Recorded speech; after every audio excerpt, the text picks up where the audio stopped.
Hello, and welcome to episode 23 of Expertise is Overrated, the podcast that takes the time to answer the questions you didn't know you didn't want the answer to. I'm Sean. And I'm Vib, and neither of us has any clue what we're talking about. Before we move on, let's award the much vaunted Expertise is Overrated Tinfoil Award. As a reminder, this is an award that we give out at the start of each episode to the person who had the most ridiculous point in last week's episode. Now, I'm in a slightly enviable position here in that because I was the one having the hot take, a lot of what I said is protected by hot take privilege. It is true. Which is a concept I've just invented, but we have an overall agreement that you can't just give someone tinfoil for a hot take, because that's sort of the point of hot takes. It's true, and yet we still discussed giving it to you for completely missing the point of your own hot take. Yeah, that came close. The fact that I just did an investor presentation for Games Workshop for half an hour rather than talking about what I said I was talking. I maintain they're connected, but yes. Maybe in some ways. I just thought it was quite funny. I sort of settled in for listening to 30 minutes of your bullshit. I just didn't expect it to be 30 minutes of some sort of business presentation about how great Games Workshop is. I mean, it's true and great, but it's not what I was there for, you know? Yes, you nearly got it for suggesting that you yourself are somehow prescient and capable of, because you're capable of foreseeing every possible eventuality because you're so clever, you just assume that everyone else is, and I threw up in my mouth every time you said something like that. And yet... Well, I put my foot down, you see, because I can't bear giving tinfoil to objective truths. Literally, yes, that's what it comes down to. This is where we're at, people. We're living in a world of alternative facts. Don't burst this bubble. You know, who knows what the consequences of that could be. Just go with it. But no, we eventually did give it to you. Yes. And I think rightly so, because you very nearly suggested that the McRib could be a non-lucrative item on the McDonald's menu. Yes, I did. I have to confess, this was probably because I don't know anything about McDonald's, having not eaten there for, I think, a decade. No, that's not true. I had some drunken McDonald's a few years ago. But other than that, I haven't eaten there for a decade. And I don't think I've ever overlapped with the McRib in my McDonald's consumption. So all I know about is that it's this thing that occupies the zeitgeist of conversation about McDonald's. And I just assume that it's a massive loss leader and terrible. But apparently not. I mean, I don't know if people will share my views on this, but it's just one of those iconic things that when it's there, you're just compelled to get it. I don't even actually know if it's good. Much like Warhammer models. Pretty much, yeah. It's just one of those things. It's just like, oh yeah, you must go and get this. So yes, apparently more than once during my hot take did I utter the unutterable. And some of it wasn't protected speech, so there we go. Yeah, I found a few loopholes, I think, that just fell outside the remit of a hot take. Yes, it was quite an episode. I recommend everyone go back and listen to it if you haven't already. Even if you know nothing about Games Workshop or Warhammer Fantasy, you might learn something about business. Absolutely. Or, I mean, I said a lot of numbers. I think that's business. Moving on. I think so. Yes. I mean, I thoroughly recommend everyone go back and listen to all the hot takes that we've done, because they are excellent, even if I say so myself. I think they're some of our best content, to be honest with you. I think that, again, not to toot my own horn, I do think that the first hot take we ever had, the Aragorn one, is one of our best ever episodes, because the idea was new and fresh. It's so batshit insane from the start that it's just really good fun. I went back and listened to it a couple of days ago. It's just really good fun to listen to. It is. It's an excellent episode, yeah. And if you ever want to hear, an actual person being enthralled by a vampire, then by all means, go and listen to Lara Wraith. Yeah, that one's weird. Yeah, it's also weird. Good. Thanks. It's very good and topical for today's episode. It is actually, yeah. But before we get to that, what's happened in the ether of feedback? What's happened in the ether of feedback? Well, That's not a sentence, is it? or a Have we phrase. had any feedback? Oh, there. I'll do your English for you. Well, I am foreign, so it's only fair, really. Have we had any feedback? I had a small amount of feedback on the hot take, in fact, from a friend of the show, Ellie. So she just wanted to make it clear that she had absolutely no idea anything about the Warcraft universe, but she decided that she had strong feelings on the matter. They just happened to be strongly in agreement with whoever was talking at the time. After carefully explaining to her that the Warcraft and Warhammer universes are I distinct, was about to say, what? which was a period of my life that neither of us are going to get back. Yeah, she said she enjoyed it despite not knowing anything about it, which was nice to hear. That is very nice to hear. I suspect she enjoyed it because she knew nothing about it, and all one true Warhammer fans are crying under their beds after being presented with objective truth, like you said previously. Very true. And nice to get some praise from Eddie that isn't for a guest of ours. That's refreshing. Yeah, yeah. I also got some feedback from another friend of the show, Justine. And this breaks my heart. She agreed with you 100% in that the Force is just space magic. Yes, Justine. I mean, it's just wrong. And the thing is, she didn't help herself by just keeping on talking. She then went on to say that midichlorians are just space fairies. Um. Okay, Justine. Yeah. And then made it even worse by suggesting that lightsabers are just space wands. Oh, Justine. We started so high. Started so well, yeah. No, we find ourselves once more in the muck. Once more in the muck. I'm having that though. The Force is just space magic. It is, and we'll have to do an episode on exactly why it's space magic. Well, clearly it's space magic because the space fairies drive it somehow. Using the space ones. God Using the almighty. space ones. The space fairies is a funny one though. Midichlorians. Am I right in saying that the only person who utters the word... no, there are two people who utter the word midichlorians, I think. Qui-Gon Jinn and Anakin Skywalker. Is that right? Does Anakin mention it? What he says, what are midichlorians? Oh, yeah, sure, yeah. Directly after Qui-Gon says, Yeah. oh, you've got midichlorians or some bullshit. Yeah. What are midichlorians? So I have a little fan theory that Qui-Gon Jinn is the only person in the Star Wars galaxy who believes in midichlorians, and he's a completely normal... He's like a flat earther, right? That you don't realize is a flat earther because he's completely normal, quite like... you'll go for a beer with him, whatever, he's completely normal. And then you mention that you're going on a plane to South America, and he says, well, obviously, no, you're not. I'm sorry. He says, well, because South America doesn't exist, because the Earth is flat. So South America would fall off because it's on the wrong side of the Earth. And you're just completely taken aback by this otherwise normal man who just turns out to have a single insane belief. This is my Qui-Gon Jinn theory. You know what? I kind of like it. And also, it gets rid of midichlorians. I kind of like it. So, because he mentions midichlorians, like they're off the charts, and he says that to Obi-Wan, right? Yes, he does. So do we think that Obi-Wan's just listening to that going, what the fuck is he on about? Either Obi-Wan's listening to it and going, oh, he's off on one again, or, and I think I like this theory better, is that Qui-Gon has just taught Obi-Wan wrong about midichlorians, and when they're handing out Padawan learners at the Jedi Temple when Obi-Wan's a Jedi Knight, and he says to Windu or Yoda, oh, I can't wait to explain the Force, talk about the symbiotic relationship that we have with the midichlorians. And Yoda's just sitting there going, oh, for fuck's sake. I thought we were done with this shitball. Excellent. I don't know. It's just an amusing picture in my head. No, I actually really like that.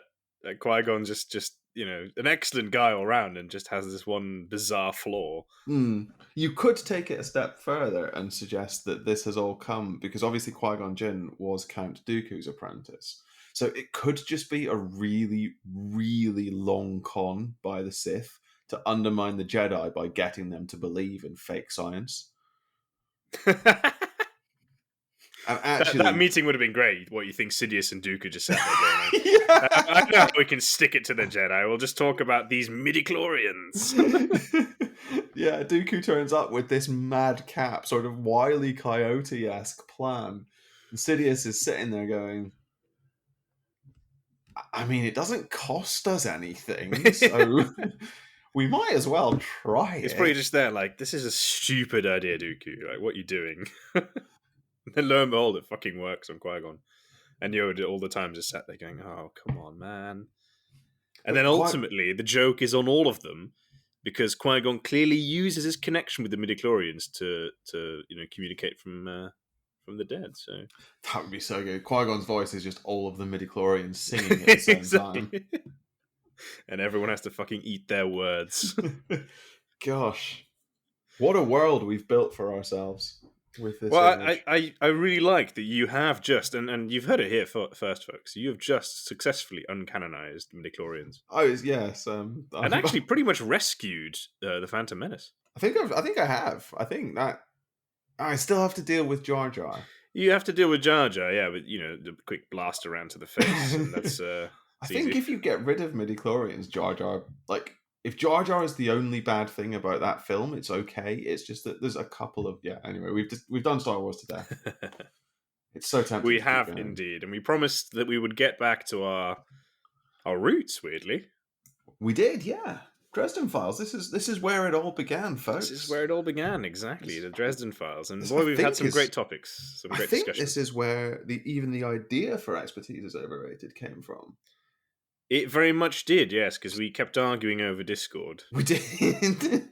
about the most minute details of the Dresden Files, amongst other things, but Dresden Files came up a lot. And believe me, the minutiae of the Dresden Files is where we're going to spend a lot of this episode, I fear. See, I bet that you're regretting that all this, however long ago it was now that you told me to go and read the Dresden Files because they're very good. Oh god, I did, didn't I? That was Yeah. a mistake. That was a mistake. Oh, think about how many peaceful evenings I would have had rather than doing this if we'd never had that conversation. I know. So it's really all your fault. That's really upsetting because it just is. Anyway. Well, we still blame Lionheart, obviously, but obviously. then I blame you. Yeah. No, that's fair. Lionheart, then me. I'll take that. I shall, of course, never blame myself. No. Blameless in all of this. Just a victim, Exactly. really. I mean, and I, of course, saw it coming. Anyway, the Dresden Files. Famously a series about a wizard. Yes. Dresden. Urban fantasy. Urban fantasy. And we are not going to talk about wizards. Well, I'm sure we'll probably end up talking about We'll probably end up talking about wizards. But we're talking about the vampires in the Dresden Files. Yes, we are. So across the 16 book series of the Dresden Files, we encounter. Wait, 16? Is that right? I feel like that's right. So there's still 9 left? It might be 17 with Battleground. I'm not sure. He's aiming for 25, right? Including the 3 at the end, yeah. Wow, okay, right. That's still a lot left. My goodness, how much worse can shit get in Chicago? Anyway, I might be wrong. It might be close to 18, but I think no, it actually sounds about right. Yeah, I think 16 or 17 feels right. Anyway, we encounter 3. I guess there's going to be how you categorize 3 types of vampire, and we hear mention of a 4th. So the 3 types of vampire are designated by colors. There are the black, red, and white courts of the vampires. Now, I think that the idea of separate courts of vampires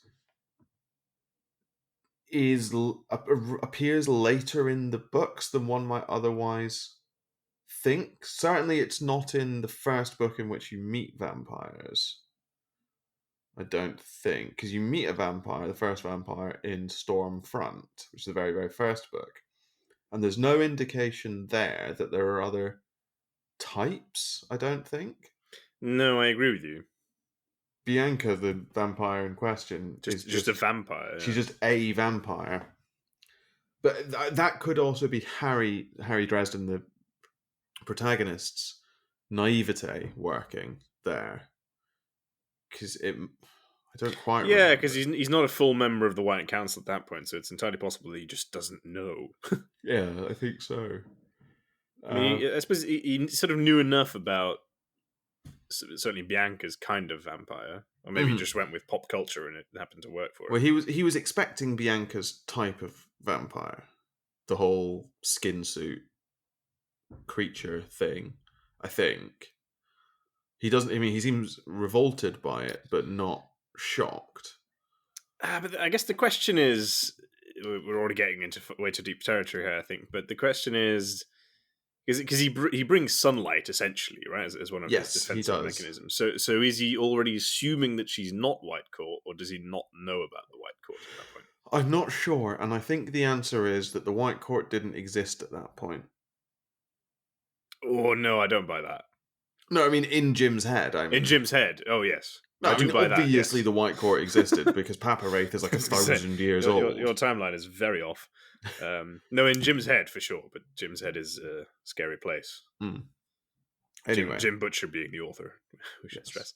I guess what we should do then, because we've already started describing them, is talk about the differences between the three types of vampire. I guess Hmm. because the idea here is that by the end of this episode, we want to have worked out what the worst kind of vampire is. So is that as in the most dangerous, the nastiest, the least good for mankind? I think. I yeah. I guess we can break it down into categories. So the worst for mankind as a whole, perhaps, Hmm. or the biggest threat in the series, perhaps, is not a bad way of putting it. The biggest threat in the series. Okay. Yeah, so that probably rules out one type already. Um, and I guess also, which one would you least like to meet? Be that in a dark alley or just meet and then, have to spend an amount of time with. Right. Okay. So on a species wide level, and then on the individual Yeah, level. as in which kind of vampire would scare you the most should you run Oh, into one? yes. Okay, I see. Um, cool. So starting, I guess, with the vampires that we probably see the most of across the series, that's the White Court. I'm going to suggest I think so. these Although it takes us are. a while to. Mm, You meet the first White Court vampire in second the book, third right? book. Third book, yes. I can never remember the names. That's Grave Pearl. Grave Peril, yeah. Grave Peril. Yeah. That's Thomas Wraith. Thomas Wraith, yeah. And the point about the White Court is that they are consistently referred to as the quote most human of the vampire courts, or their members are the most human of vampires. And they feed on psychic energy directly, so they don't feed on blood, as the other two types do. And they can be broadly split into three within the White Court. They can be broadly split into three different types. So you have the Wraiths, so Thomas Wraith, Lara Wraith of Hot Take fame, um, who are essentially very similar to succubi and incubi. So they Hmm. are essentially they feed on lust. You have the Scarvis, who feed on despair, I think, and you have the Malvora who feed on fear. I think that's the right way around, That's yeah. the right way around, isn't it? Yes. Yeah, and so that's what they do. They engender these emotions in their prey and then feed off those emotions and at the same time extract some of their victims' life force. And that's how they keep going. Contrast with, what do you want to do the Red Court? Yeah, I mean the Red Court are arguably in between the white and black in terms of their humanity. In so far that they can appear human. As a matter of fact, they're always described as appearing as very, you know, beautiful Mhm. and glamorous humans. But that is a complete mask. It's a flesh mask. Underneath their true form is this sort of ugly, disgusting, revolting monster. Described kind of bat-like, I think.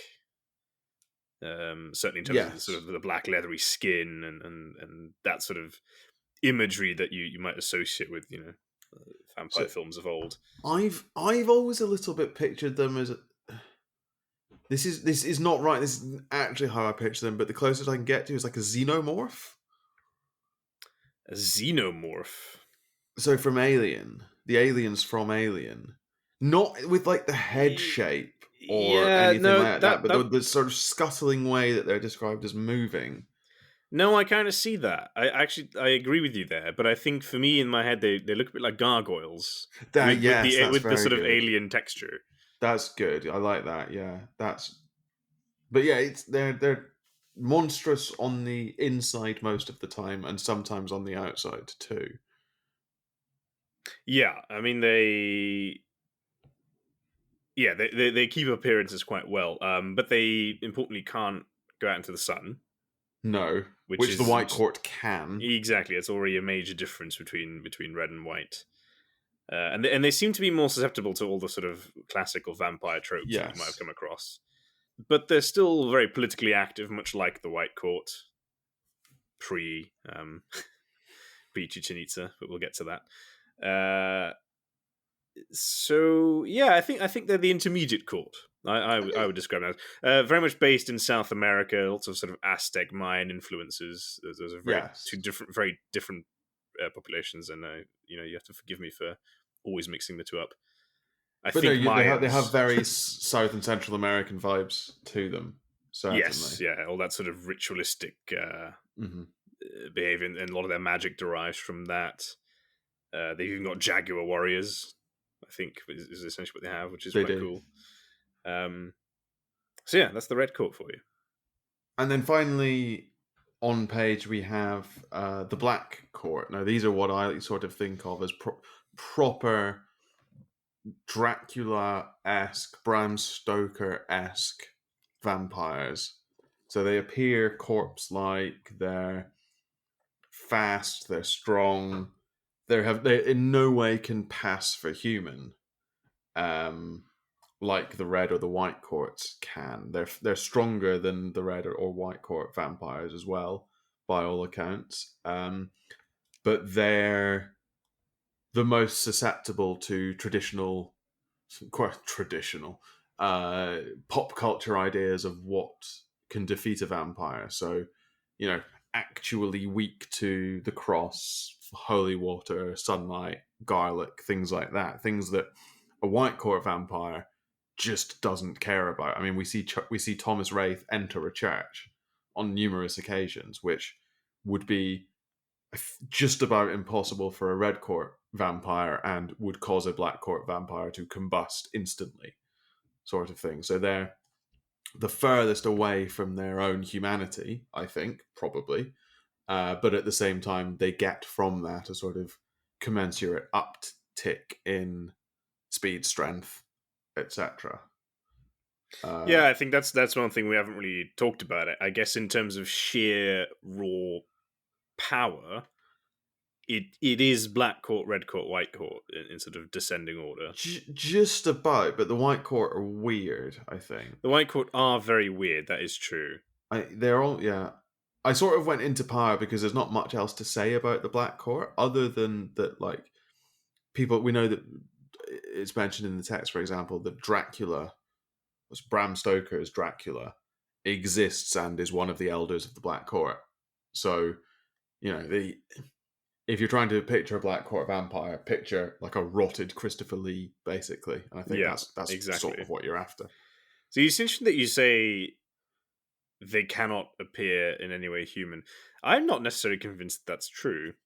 Well, I think they rot. I think that's part of the problem. They start rotting almost instantly. They do, yes, but they are also the most powerful mages of all the vampire courts, and they're very good at illusion. They are, so they might be able to glamour themselves. And what I don't know whether someone like Dracula, for example, can appear like that, because obviously Stoker's Dracula, and Stoker is a person who existed in the Dresden In the Files Dresden Files, yeah. and wrote Dracula as a manual on how to kill Black Court vampires. Obviously, Yeah, Stoker's it's quite clever, Dracula that. does appear as an incredibly handsome man. So perhaps you're right. Perhaps the really old ones do have some level of control over their Yeah. But I appearance. mean, ultimately, it doesn't seem to fit their style, because I don't think No, they play in that same political arena that the they're Red Court and not. White Court They're sort of not. play in. They're not the And romanticized vampires that Stoker wrote about. You know, the sort no, of definitely not. Now, there's maybe a Victorian. few reasons for that, but I guess the first time we meet any Black Court vampire, which is also the one that features most often in Mhm. Mavra, she just completely hides herself from view, to the point where Harry's like super impressed, and also instantly sort of terrified of her magical ability. Yes, there is a fourth court mentioned as well. Before we go move on, but we don't know anything about them. So this is the Jade Court from I Hmm. think Southeast Asia. Yes. And all we know about them is that Shiro, who is a man from Okinawa who was a essentially crusading knight of God, because the Dresden Files is excellent, and he fought them. He has in his life fought the Jade Court, but even he said they're sort of very secretive and don't operate outside Southeast Asia.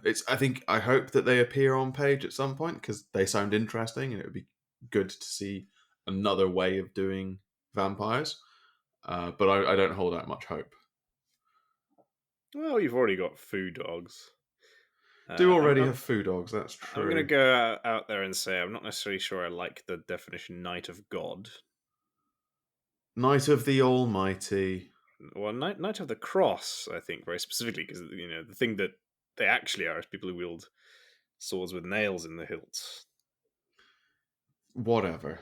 No, but this brings me on to a point, because you mentioned that, for example, like that you can fend off the Black Court using a cross, Yes, and no, and you're right. again, There is a relevant point there. You're absolutely yeah, right. and I think that if I were to hold up a cross to a Black Court vampire, I think it would do very much nothing. um, Whereas if Michael Carpenter does it, yes, absolutely, because what the cross actually is, if you believe in it, is faith, and we're always told in the Dresden Files, faith is this really immensely powerful well of magic Mhm. that's just perhaps a little more subtle than throwing raw kinetic energy around, as Jim Butcher likes to write over and over and over. So I think faith is something that really wards off Black Court vampires. And you're absolutely right; they can't enter churches for that specific reason, because their place is so warded in faith that they Yes. just can't even comprehend going in. No, you make a good point, because the Red Court, for example, we see Red Court vampires held at bay by Harry Dresden's symbol of faith, Yes, it's which pentacle. is a pentacle, exactly. Um, and he says, a cross would do nothing for him, but a pentacle is his expression of faith. It's his fervent belief in what keeps the world spinning. So I guess a fun question is, what would be your equivalent? What's your pentacle? That's an excellent. That's a very deep Well, question. let's come back. Let's come back to it. Let's answer them. Answer that at the end of the episode. I'm going to think about that Yeah, now. because I asked that, and I know you're going to throw it back at me, and I don't have an answer yet. We clearly believe in nothing Yeah, but ourselves and our own egos. just Twitter. We're famously bad at that, though. We are famously bad at Um, that. no, okay, so that I guess sets the scene, and Yes, you're quite right. I don't think we can include the Jake Court in our analysis, because they're just we don't have enough data. so mysterious. Yeah, but that also brings there's an interesting point there, because the Black Court not playing at full strength, one might say. No, no. and yet And still fucking scary. so I think this comes back to your who would you least like to meet individually? It's got to be Black Court, It's right? almost certainly. I think you could make a small case for White Court vampires because they're really, really terrifying. But I think it just has to be Black Court because the sort of the way they're described is so horrific. Not just because they're rotting bodies, but I'm fairly sure at some point Mavra is described as being unnaturally still. So she doesn't twitch, she doesn't blink, she doesn't breathe, obviously. But like they're not even sort of like properly undead. It's weird. They're almost described as machines rather than anything else. Which is a sort of a trait that you see in the White Court, right? I mean, you often see Thomas being described as, he went so still, like a Yes. statue, that nothing moved because he's like full predator. Yeah. And if the Black Court can do that as well, Mm. blink and you miss them, and then you are just dead. Yes, absolutely. Or worse, Renfield. Or worse, Renfield. But also, I think we get told that the Black Court is the one that multiplies most quickly. Well, yeah, because I guess it's easy, right? Because they literally just need to kill I think people, and so. then they deal with it after the fact. I think so. They just kill their victims, and then their victims return as Black Court vampires. Yeah, I mean, we see that presumably with Yoshimo and Wild Bill. Mm. And we do see it in one of the short stories as well. I can't remember which one, but Harry is at a masquerade. Harry is at a vampire LARP event in a shopping mall in Chicago, at which a Black Court vampire turns up because Oh, yes. obviously, and I think you see there the Black Court vampire who turns up is incredibly young by vampire terms. A few years old, a few years vampired, and is able to turn the people that she kills basically instantly. Yeah. That's when everyone's dressed up as a vampire. Everyone's Like dressed up Halloween or as a something. vampire for, I think, Halloween. Yeah, Yeah. That's quite a neat story. it's very funny. No, the Black Court. This is why it's so crazy, right? They're so damn scary, and you really have to wonder how it is that they are in decline. I mean, they were set as sort of effectively wiped out, but it's at least to my knowledge never really made clear how that happened. Stoker's book. It's not made clear, but the implication is that the book drank because, for example, at the party in Grave Peril, Susan knows what to bring to protect herself from vampires. Yes. That's why. So, yes, meeting a Black Court vampire on a street corner, terrifying. But if you happen to be wearing a cross and are religious, you're fine. If you happen to have some garlic on you because you've been to the shops and you just chuck it at them. But in the words of Kincaid, it is still just a paintball gun that shoots holy water. And that's the book. Yeah, but it where fucks up King. those. Well, no, but because they only just barely kill the youngest Black Court vampire there, and that's after the whole place is more or less torched and blown to pieces. Doesn't the right? paintball gun rip one apart? No, it rips like their flesh off, but it doesn't kill them. I'm And ultimately, misremembering they threw everything, including the kitchen sink, full of holy water, probably, at Mavra, and she just walks away. As a matter of fact, she disappears, to the point where she fakes her death and is completely fine. Yeah, no, that's true. So they are still incredibly hard to kill. I think they are on an individual level, but we're led to believe that Stoker's book, combined with just vampires joining the zeitgeist, is such that they cannot operate openly, or not openly, but you know what I mean, in the same way that they could before the book was published. Yeah, I think that's right. I think that's right. You almost have to wonder as well if that then means that explains why the red and white courts kind of conduct their business the way they do, right? Hide in plain sight, essentially. Well, I think we're told that the White Court were the ones behind Dracula being published, That does sound like them, yeah. which is just excellent. But yeah, so that maybe they're worth moving on to now. The White Court. So theoretically, individually, the least terrifying, although capable of some pretty prodigious feats when the mood takes them. I mean, Thomas out wrestles a Black Court vampire, but he does so by effectively draining all of his energy reserves Yeah. in a manner not unlike a ferrochemist from Mistborn, but that's a whole other. Oh no! Next, you're gonna say Jim Butcher is just Brandon Sanderson, and No, it's because Jim also Butcher's part of the books are cosmere. not 400,000 words long. That's true, actually. Yeah. But no, so they're less consistently powerful than the Black Court in terms of raw physical ability, but they are capable of that level of strength if they need to, if they're well fed, basically. Yeah, their feeding is directly. It's quite clearly their fuel, right, to do things. Yes. In a way that with the Black Court, it's really unclear because they seem to essentially be dormant for hundreds of years and still not have lost any It's, power. it's really unclear why the Black Court feed. I assume they need to, Maybe it's just because they want to. but it To could be just really be that they sinister. want to.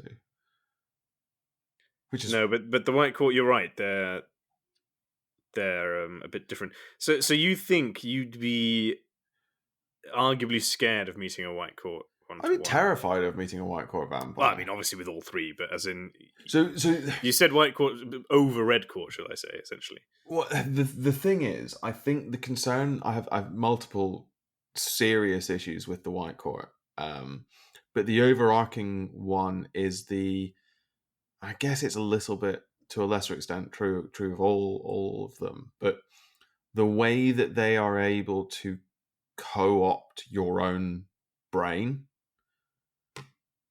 is, to my mind, just yeah. really terrifying. The ability to put things in your head to make you behave in the correct way for them to feed off you is pretty, like, to my mind, is pretty scary. Yes, okay, it's not they rip you apart limb by limb and then you come back as a Black Court vampire, right? Which, for the record, they could rip you limb from limb quite easily. I mean, they could absolutely, but it's, I don't know. I think you have to put hand on heart and say yes, no. Obviously, the scariest is the Black Court. On an individual level, it just is. Um, but No, but the I get what you're White Court saying. makes me so uncomfortable in a way that the Yeah, Black Court don't, because yeah, they're so object. This is the other thing, and this is more of a narrative problem. The Black Court are all objectively evil, hands down. End of story. By any, and yes, you can have an argument about human morality versus non-human morality, but by any standard of human morality, the Black Court are evil. yes. I mean, yes. The complicating factor is that the White Court don't immediately and obviously appear as evil. They're consistent, as I said, they're consistently referred to as the most human of the vampires. I'm glad some of my hot takes sank in at least. But they're not human. Or part of them isn't, and this is the complicating thing. They're fighting this constant battle with their darker nature, and some of them don't fight that battle. Someone like Madeline Wraith, for example, doesn't fight that battle. She gives in to her darker nature entirely. Yeah, it's interesting, and there's a real contrast. Well, actually, it's not. It's a similarity between them, right? They sort of battle their inner demon, and Mm. I guess the difference is that the demon is inherently evil, and I don't think anyone's going to deny that. But What it's a similar. White Court's hunger? You mean? Yeah, Yeah. exactly. But similarly, there's an argument to be made that wizards are therefore equally not quite human because they have to contend with this magical ability, which we do often see turns wizards bad, That's an interesting point. Yeah, because right? we know And that you're right. We know that black magic is a corruptive influence. yeah, Hmm. and that just comes as part of the package with magic, right? It's just with wizards, it happens at a younger age, and they're actively discouraged from going down that route, which I think, Mhm. compared to a white court vampire, where I think by and large they'll say, no, no, give in, you'll be Do that. amazing. Yeah, so there's differences there, but I think you're right. It's not as black and white with the white court as it is with the black court, ironically. No, it's not. Um, And I know exactly what you mean when you say that they make you feel uncomfortable. I'd be terrified of meeting them, yes, because you just don't know. You just don't know, and that's why I think, for me, the White Court are the single greatest threat to humanity as a whole. I think that's probably true. I think the way I think of it is if you're going into a bar to meet any one of the someone from each of the courts, basically. Black Court Vampire, you're dead. Red Court Vampire, which I guess we need to come on to, you're probably dead. I'm gonna already say I think easiest to kill. Actually, the shittest of the three. I'm just gonna come out and say Red it. Court, probably. Red Court, yeah. I mean, I'm dead. Uh, Funnily, Red Court Vampire is probably dead a few hours later, but that's an entirely different story. White Court Vampire, though, you could meet Lara and have a nice, like, she could not be hungry, so you just have a drink, have an interesting conversation, and then go your separate ways. You could meet Madeline. Yeah, That's and yeah, yeah. and it's the perfect example of how there's shades of good and evil within all of them individually, right? Yes, I think we don't see those shades in the red or black courts. Yeah, maybe that's it. I guess. The red or black courts don't appear to have a Thomas, really. Yeah, Never mind, like they don't appear to have a Lara. Never mind a Thomas. yeah. I Um, think that's a fair way of saying it. Because even if you met a Lara and she was hungry, I don't think it's necessarily guaranteed that you end up dead. you probably walk away from that. As a matter of fact, I think they actively encourage that because it's just Mm. easier to keep people on hand. I mean, being enthralled is a whole separate Yeah, issue. that's a whole separate issue But that you may makes me just very have an uncomfortable. encounter and survive it. I mean, certainly with Thomas, he actively tries to do that, obviously Hmm. not kill people. In fact, not drain them Basically, not much feed at off all. them. Yeah, Yeah. just have like tiny nibbles. Yes. But no, you're right. I think their humanity is what makes them more of a society sized threat than an individual sized threat. I mean, we're told that they have infiltrated government both on a local and national level. Hmm, Lara apparently owns politicians in Washington. yeah. We also know that they're in the entertainment industry and are so shaping the human subconscious of what beauty looks like, for example, which is a such a long term view of how to control society. It's terrifying. It is, and not to mention the fact that she's actually actively seeking diplomacy with the likes of the Winter Court. Yes, that's the other thing. She's building alliances across the supernatural community. There's far too many courts in all this, I just realised. Yes, there are. It stopped being a word. But no, especially on the Lara Wraith, I think they've made great inroads into just dominating the world. Well, and as I say the world, I guess we perhaps have to say certainly North America and probably Europe. Yeah, I think the West.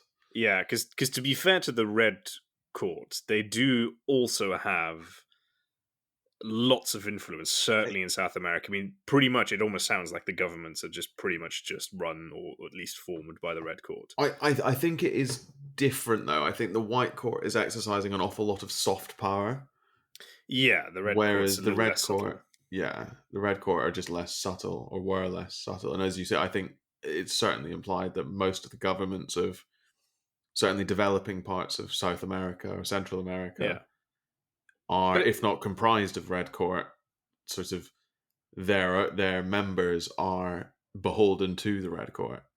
yeah, but I think that fits thematically, right? If you look at Northern American politics, the massive power plays that happen there are very subtle, whereas in South Yeah, America, it's coup this, coup that. exactly. It really fits in that. It's sort of it's in Yeah, line with the white and red courts. playing the field in front of you. Yeah, Absolutely. but then equally, the red court owns, I mean, Harry Dresden's office, for example. Yeah, So yeah, their reach extends quite far. they're a big deal, certainly, but I think generally speaking, they exercise a slightly different kind of power. They also seem Yeah, to be the largest of the courts. If Chichen Itza is anything to go by, it's really hard to put numbers on the white court, though, isn't it? Because you're right; it does seem to be those three families, but well, the how many of White them are Court all there? fits in the deeps, as far as we know. Is that all of them, though? You think? I don't know. Maybe that's only the sort of high nobility or Because what that have that you. that that would also then suggest that essentially all of them are dead except for a That's few true. wraiths. We're not meant to think that. Um, But you're right; Maybe a lot, a not. lot of their high nobility fits in there, and there are what 7 lords of Outer Night? No, I thought it was 12. 12. Yeah, that sounds more appropriate. Which is already more than any white court nobles we've met. Yeah, I mean, we know that there are 3 high nobles of the White Court. So that would be the White King, so Papa Wraith, Lord Scarvis, and Lady Malvora. Malvora, yeah, the Now, Duchess, Lord right? Lord Scarvis and Lady Malvora are both dead. Yeah, both very dead. So it's only the White King, Papa Wraith, left. In comparison, yes, the Lords of Outer Night. I cannot find how many there are. 12 rings, 13. 13. Yeah, 12 lords of Outer Night in the Red King, right? No, I think there were 13 Lords of Outer Night and the Red King. Ah, okay, so 14 in total. No, there will be a dozen Lords at there. Yeah, sorry. The article changes. The article changes. It's either 12 plus the Red King or 13 seems like an appropriate number for the yeah. Red Court to have gone for. Yes. No, I think And I mean, the Lords of Outer Night were very scary, incredibly yes, powerful wills. they're described as equivalent in power to Vadarung, right? So this is where the Red Court gets weird when compared to the Black or White Courts, I think. There's no one in the White Court even remotely on the power tier of the Lords of Outer Night or the Red King. Well, Papa Wraith is such a weird exception. No, but parking Papa Wraith because he seems to be protected by an outsider or something. If you look at the other high nobility, so Yeah, Scarvis you're and right. You're Malvora, right. they're powerful White Court vampires. They're not 7 foot tall pseudo deities who Yeah. can go toe to toe with Vadarung. See, but I don't buy that. No, I'm not saying that they actually are pseudo deities. I'm saying that Vadarung himself says that. No, Vadarung himself says if he were to go to their seat of power, they would almost be on par with him. But he's talking on an individual level. He's not talking about all 13 of them together. Is he? I think he's just talking about. Okay, yeah. If you got the, I'll find it again. If you got the thing, because to me that was always like, oh, if I go there, I'll have a bit of a hard time. What does he say? Because what I, well, you can, if you have the quote handy, you can go first. But where's it gone? You haven't got it handy. Wow, no prep for the episode. Shocking. Yeah, shut up. I'd say shut up and let you talk, but you're not talking. No, this is really bad. I just read it. Vadarung says, duh, duh, duh, duh, duh, Content. their power is on a par with Donner Vadarung's, and even if waned from its height, it's more than mortal can face in a challenge. I can't find the "We stand here at my center of my power on Midgard" quote, which is the one that you're talking about. Yeah. Um, but But yeah, that's still ambiguous, though. Their power, is that them collectively or individually? it's unclear. It's very, very So, unclear. essentially, my counter to all that I have is... it here. I have it here. Okay, you got it. Donner Vadarung, referring to the Lords of Outer Night. "It is within my capabilities to kill you, young wizard," Vadarung said quietly. "I could wish you dead, especially here at the center of my power on Midgard." He got up, came around the desk, and offered me his hand. I took it. He pulled me to my feet, steady as a rock. "You will be at the center of their power. There will be a dozen of them, each nearly as strong as I am. Each nearly as strong." Yeah, see, the problem there is that Leah waltzes in and like just magics a few of them almost to death. Yeah, there's something weird about. I think So either Leah is way stronger than any of us would perhaps suggest, or she's like Vadarung's. impervious to their Yeah. powers, or she's just a better wizard because ultimately, in a magical duel, maybe the Red Court I aren't think exactly Vadarung well. might be overstating their power slightly because he needs to set Harry up. Because Vadarung can see the future, everything that Vadarung says needs to be taken with a pinch of salt. Because by It's saying true. things, he changes the future, and he knows he knows how to change the future. It's It's the curse of prescience, yes, it's I the know it curse of well. prescience, yeah. I'm going to skip over that stupid statement. So you have to I take am what Don Avadaron. Vadarung says with a pinch of salt. No, I think you're right. There's an element of he wants to get Harry there, and by telling him that they're scary as fuck, By that's telling them, the easiest yeah, way to get him there. yeah. Because he's going to go and rescue his little girl. All that said, There is no one in the White Court on their level, and I think the only person in the Black Court vaguely on their level that we see is Dracul himself, and he's not actually a member of the Black Court. you're just going to keep on Being handling correct that about boat this, yes, downstream, aren't yes, I you? am. So, Look, that's a word of Jim, isn't it? may well be. It's Yeah, also just objectively true. I rest my case. We Anyway, only ever use word of Jim if it works in our favor. Anyway, no, I think still, if it came down to who would I most want to meet down a dark alley, if I had to meet a vampire, I think it would be Red Court. Sure, if it's a load of Outer Lord of Outer Night, I'm screwed. But yeah, or that even like seems an unlikely. Ortega figure, like a war leader, a noble.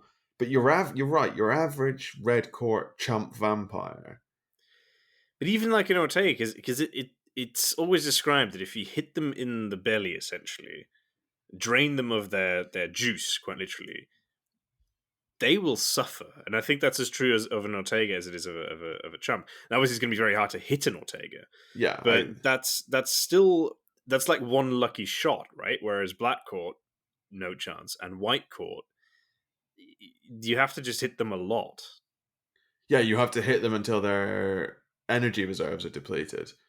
But because they're energy reserves, the only Yeah, way to deplete them is to like force them to use them. Whereas, as you say, you can basically stick a tap on a red court vampire's belly.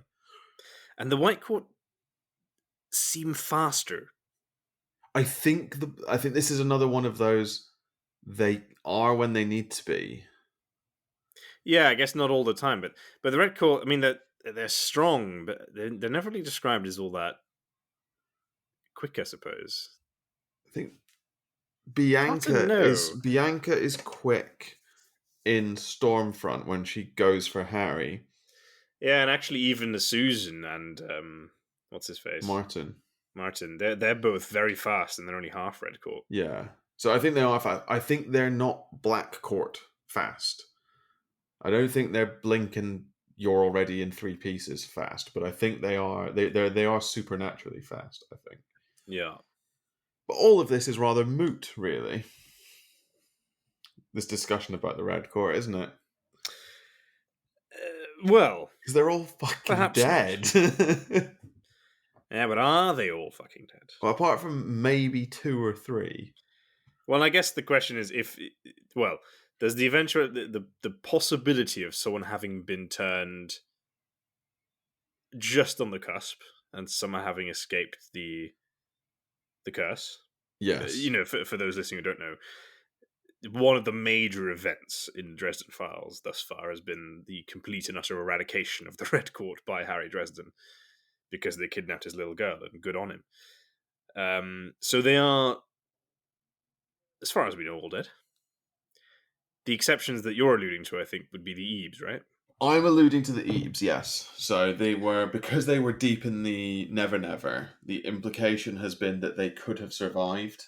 See, I really don't buy that. I, in fact, think they predeceased their Red Court brethren by quite a margin.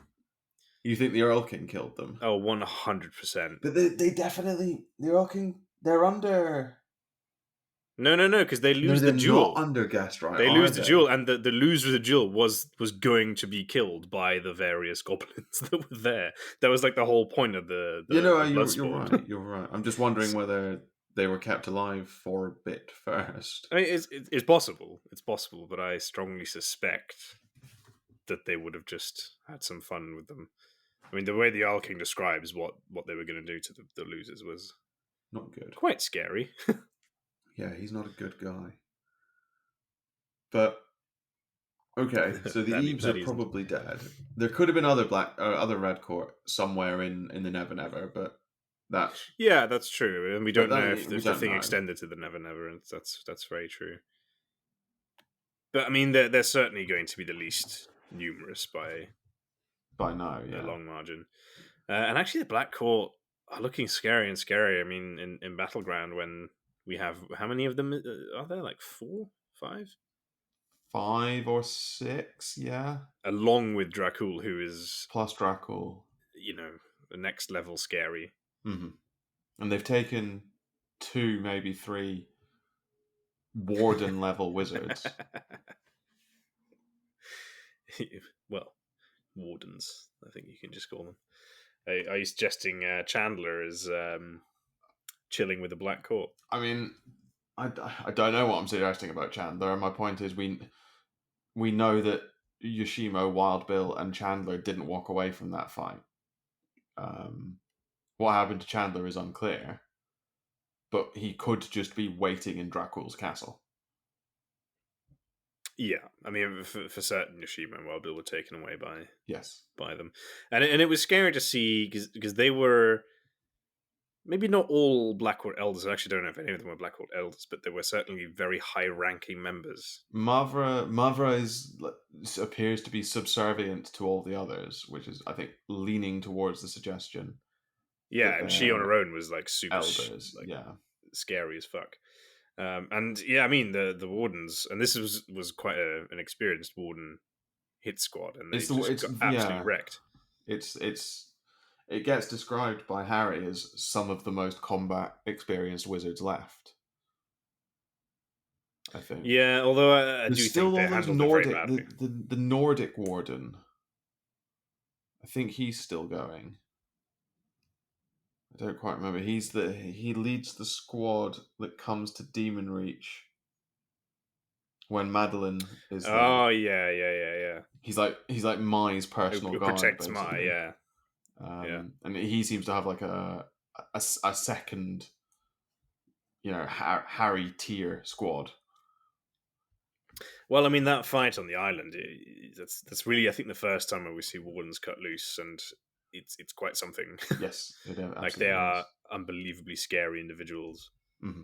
And I mean, a few of them died in that fight just because of sheer numbers. Mm-hmm. But yeah, I mean, Harry, Yoshimo, Wild Bill, and Chandler just got easily taken out. Yes, and Carlos. I mean, and Carlos. Mustn't forget about him. So, I think you're right. There probably is a concern around the Black Court in that they seem to be able to replenish their numbers so quickly, and each of them is so individually powerful that they're moving to fill a existential threat space previously occupied by the Red Court. Meanwhile, the White Court is just slowly solidifying power across the Western world. And while you have people like Ebenezer saying vampires can't be trusted, they do look like the smallest of the threats because they join the fight at battlegrounds. For example, Harry and Carlos have both allied themselves with the White Court from time to time, so they're in a way getting away with it. One might say they're killing their enemies with kindness. Yes, you could say that. No, the really scary thing about the Black Court, I think, is that they show up in Chicago in numbers and are completely unfazed by the events that are actually going on. They clearly Yeah, have their own agenda. They also have the word of Kemmler. they do. Um, Mavra has the word, yeah, well, one assumes that Dracul which has means it. Dracul has the word if he needs it. Yeah, and this is why Dracul is such an odd one. If he generally isn't a Black Court elder, he still seems to be completely in charge of the Black Court. Well, I think he's meant to have created them. Yeah, no, I think that's true. But yeah. Who knows what the heck he is? He's referred to, I think, by Mavra as the Master. Like the OG vamp, maybe. Maybe he is not an uncourted vampire, like a true Stoker-esque. Because he's a signatory of the Accords, isn't he? He is a signatory of the Accords. That's Whereas absolutely the right. Black Court isn't, obviously. I think he is a freeholding lord, a Yeah, bit like Marcone is. Marcone. Um, That's really interesting. it's It actually very brings me up weird. to one thing I was wondering. So two questions for you. Which court do you think is the sort of oldest and has been around the longest? And do you think they're all related in some way? Those are two very good questions. I think that I need to get things straight in my head. I think the White Court is probably the oldest Oh, interesting.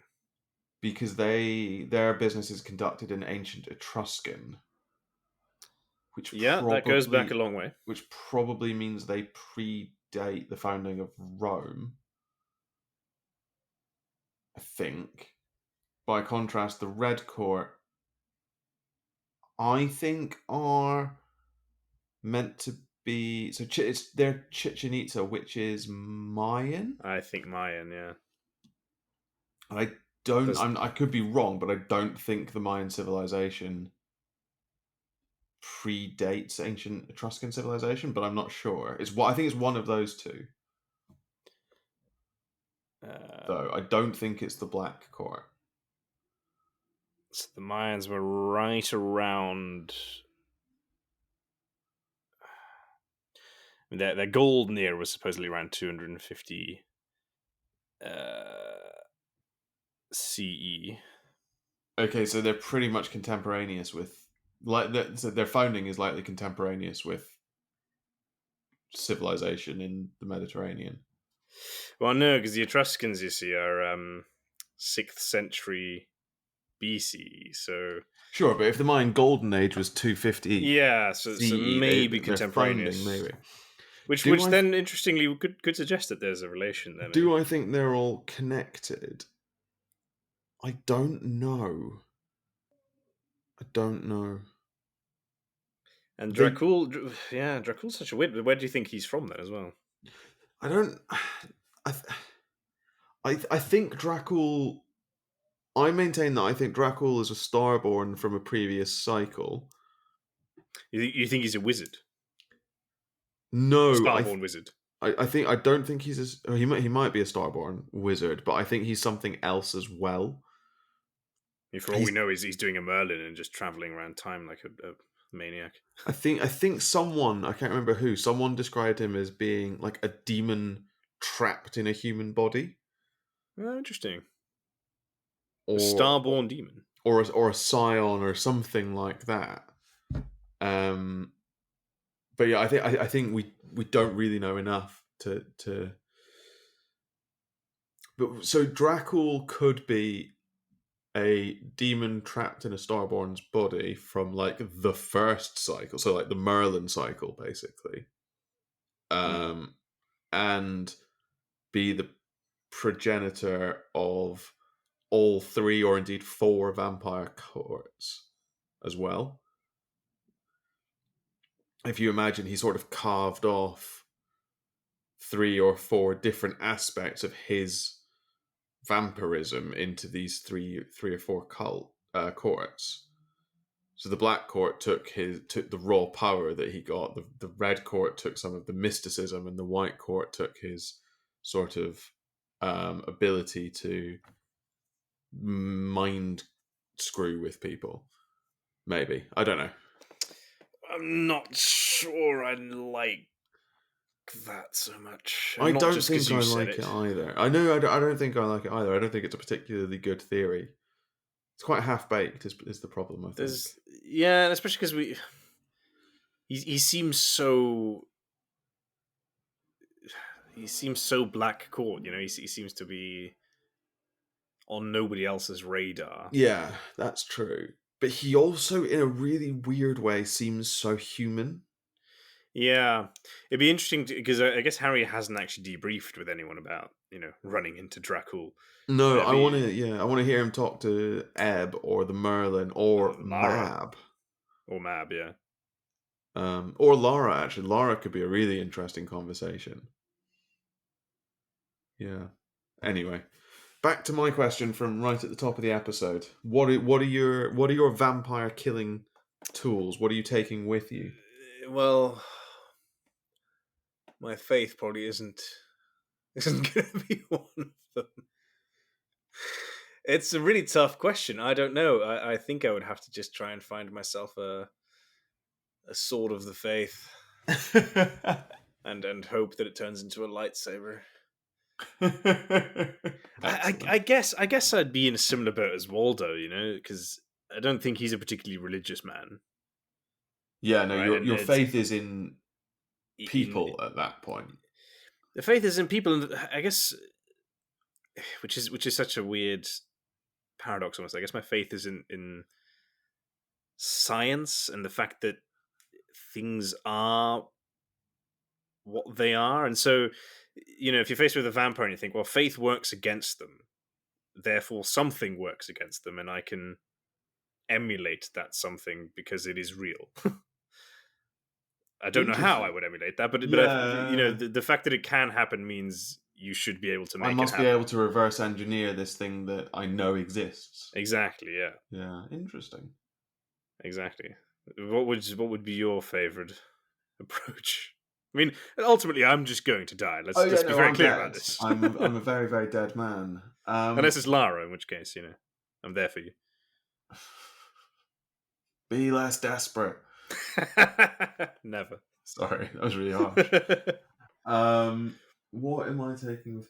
I don't know. I think I have an odd faith in like the law and things like that. So I'm probably taking something truly awful like the statue of blind justice sitting above the Royal Courts of Justice in London or something like that, which is going to be a bitch to lug around with me. It does have a sword, doesn't it? It does have a sword, so push comes to shove, I can like Just stick him with the pointy end. stick him with the pointy end of a statue. But no, I'm dead. Gosh, I'm very aren't we dead. boring? We both just revert to our careers to save us. Hey, for all I know, I could just bring a few viruses and hope for the best. That's concerning. I Have some just COVID. I could just hit them with a copy of Lord of the Rings. That could be quite fun. I think that's sacrilege. Probably. That is like slapping them with the Bible, which even Michael wouldn't do. Yeah, no, might get his Bible dirty. Exactly. Think I could just carry Michael Carpenter around with me. He can. I will help He you can carry be my Michael around. faith. Yeah, mean, for many reasons, because I think I'd just love to spend some time with I that think guy. I'd quite like Michael Carpenter to carry me around, to be honest. That also seems the right way round. Yes, I mean he's Anyway, not described as necessarily all that tall, but I think he is significantly stronger than either one of us. I think that's likely. I think that's everything that Yeah, we there we have. have it. So, We're scared of the black court and the white court, in not so much the red court. individually black court, on a societal level, white court, but also on an individual level, white court scary, and on a societal level, black court scary, red court chumps. I mean, well done, Jim Butcher, for taking the same base sort of creature and Mm, giving it such different spins. They all it's have a really very unique impressive. personality and character. It's really impressive. Really well done. And it's given us an hour plus worth of content, so there you are. Yeah. Um, but I think before we wrap up, we probably have a little bit of an announcement. Yeah, we have a small announcement. This will be the last episode of Expertise is Overrated for a short while. I'm moving house, and also we are having a baby, and as such, We not including me. I we should not add. no sorry Vib and I are not having a baby. Very much not. Our application to adopt was refused, and the police had to come round and talk to us individually. Which is why we're recording this over Zencastr. For some reason, we've been given restraining orders against each other. I'm not quite sure. I think this might be unprecedented. But no, Well, this just got weird, didn't it? it's got really weird really quickly, and I apologize. Reverse. Yeah, so I'm moving house, and my wife and I are having a baby. So I just don't know when I'm going to be able to record more of these episodes. We will keep recording, though, as and when we have spare time to record an hour of content here and there. They don't take very long to record, so we should be able to keep putting out content probably on a monthly basis going forward, but for a while, at least a couple of months at least, they'll be quite ad hoc. So just keep an eye on your podcast feeds, I guess. Yeah, and make sure to follow. So follow you us on Twitter. Always know. Follow us on Twitter as well, and also on Podbean and the various. And on Podbean, and join our Discord if you want regular updates on content. We'll start posting in there when we're thinking we're going to sit down and record an episode and stuff, so people can see that it's coming. Yeah, I mean, let's be honest. It's just going to be the copious amounts of research that we put into the episodes that's going to suffer. Which will almost certainly not be noticeable. That's true. I won't have time to go traipsing through Games Workshop's annual accounts again, which is probably a good news to everyone. You say that. You're going on one long holiday. I'm just going to skate over the fact that having a baby is probably a lot of hard work. Yeah. So I've been told. I found it within myself to forgive you for this. I'm sure the listeners can too. Very magnanimous of you. No, I mean, I'm sure the listeners will join me in wishing you all the very best. I think it is relatively soon. I hope you're ready. No. Yeah, exactly. You can expect absolutely no support from me. So excellent. Yeah, good luck with that. Thank you. And at this point, all I can say is thank you so very much for listening to this episode of Expertise is Overrated. No doubt we've said some things that were either objectively wrong or downright offensive. As ever, feel free to let us know. Rate the podcast and leave us a comment or drop us an email at expertiseisoverrated@gmail.com. Tweet us at @0expertise. Check out our website, expertiseisoverrated.podbean.com, or come join us in our Discord server. If you're lucky, we might just argue with you in one of our upcoming episodes. If you're really lucky, we might call you an idiot. In our next episode, whenever we manage to put out our next episode, we will be returning to Arda, discussing the mysterious Tom Bombadil and his good lady wife Goldberry. Join us then for more nonsense.